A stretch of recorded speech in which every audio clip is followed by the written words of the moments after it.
Welcome to Wisdom Trek with Gramps. I am Guthrie Chamberlain, and we are on day 2307 of our trek. The purpose of Wisdom Trek is to create a legacy of wisdom, to seek out discernment and insights, and to boldly grow where few have chosen to grow before. In today's Wisdom Nugget, I'll guide you through the vast landscapes of biblical wisdom. It's a delight to have you join me on this journey. Today, our exploration takes us into the profound verses of Proverbs chapter 24, verses 15 through 22 from the New Living Translation. As we delve into these verses, let's seek the timeless wisdom that can guide us in understanding the adversities faced by the righteous, recognizing the consequences of wickedness, and discovering the value of justice. So without further delay, let's strap on our boots and let's dive into the wisdom of Proverbs. Verses 15 and 16.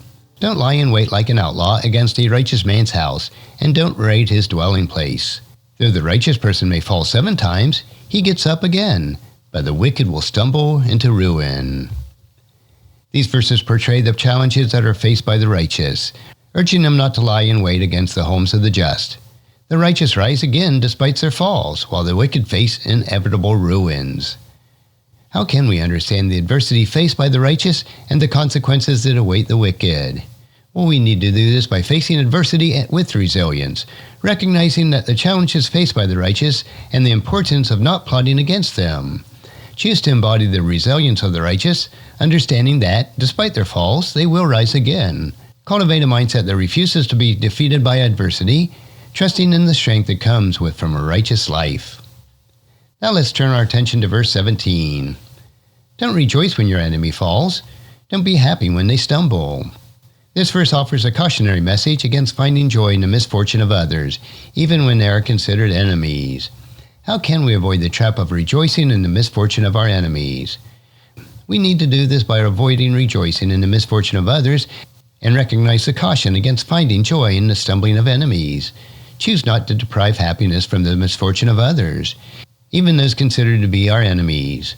Cultivate a heart that embodies empathy and compassion, understanding that true wisdom transcends personal conflicts and seeks the well-being of all. Now, verse 18 introduces a reflection on the consequences of awaiting the wicked. For the Lord sees clearly what a person does, examining every path he takes. This verse emphasizes the divine scrutiny over the actions and the paths of individuals, underlying the accountability before the Lord. How can we recognize the consequences of the wicked and the accountability for our actions before the Lord? We do this by acknowledging divine scrutiny and accountability, and recognizing the divine scrutiny of our own actions, understanding that the Lord sees clearly every path that you take. Choose to acknowledge the accountability before the Lord for your choices and behaviors. Cultivate a lifestyle that aligns with righteousness, knowing that your actions do have consequences and are subject to divine evaluation. Verses 19 and 20 continue with reflections on the consequences of awaiting the wicked. Sow for yourself righteousness, reap steadfast love, break up fallow ground, for it is time to seek the Lord, that he may come and rain righteousness upon you. These verses convey the concept of sowing righteousness to reap steadfast love, and encouraging the cultivation of the heart prepared to seek the Lord. How can we understand the value of justice and righteousness in preparing our hearts to seek the Lord? Well, we do this by cultivating a heart prepared to seek the Lord, recognizing the concept of sowing righteousness to reap steadfast love. Choose to break up that fallow ground of your heart, preparing it to seek the Lord. Cultivate a commitment to justice and righteousness, understanding that it is time to actively pursue the presence of the Lord in your life. Now let's explore verse 21. Do not those who plan evil go astray, but those who plan what is good find love and faithfulness. This verse contrasts the outcomes of planning evil versus the planning of what is good, highlighting the correlation between the intentions and outcomes. How can we apply the principles of planning what is good to find love and faithfulness? We do this by planning what is good to find love and faithfulness and recognizing the correlation between planning evil and going astray. Choose to plan what is good, understanding that it does lead to finding love and faithfulness. Cultivate a mindset that prioritizes goodness in your intentions and actions, knowing that it contributes to a positive outcome and enduring relationships. Verse 22 concludes this passage with the reflections of the consequences waiting the wicked. If you plot evil, you will be lost. If you plan good, You will be granted unfailing love and faithfulness. Now this verse reiterates the consequences of plotting evil and emphasizes the reward of planning what is good. How can we internalize the principles that plotting evil leads to loss, while planning what is good results in unfailing love and faithfulness?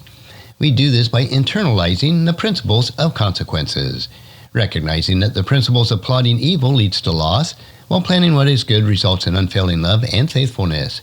Choose to internalize this wisdom, allowing it to guide your intentions and your actions, cultivating a heart that is committed to goodness, knowing that it leads to enduring love and faithfulness.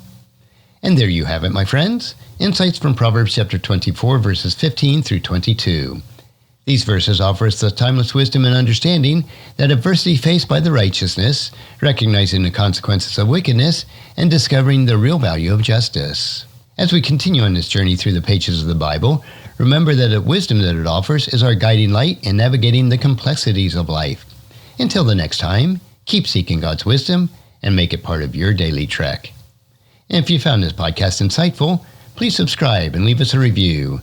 Then encourage your friends and family to join us and come along with us again tomorrow for another day of Wisdom Trek, creating a legacy. Thank you so much for allowing me to be your guide, your mentor, but most importantly, I am your friend as I serve you through the Wisdom Trek podcast and journal. And as we take this trek of life together, let us always live abundantly, love unconditionally, listen intentionally, learn continuously, lend to others generously, lead with integrity, and leave a living legacy each day. I am Guthrie Chamberlain, reminding you to keep moving forward, enjoy your journey, and create a great day every day. See you next time for more Daily Wisdom.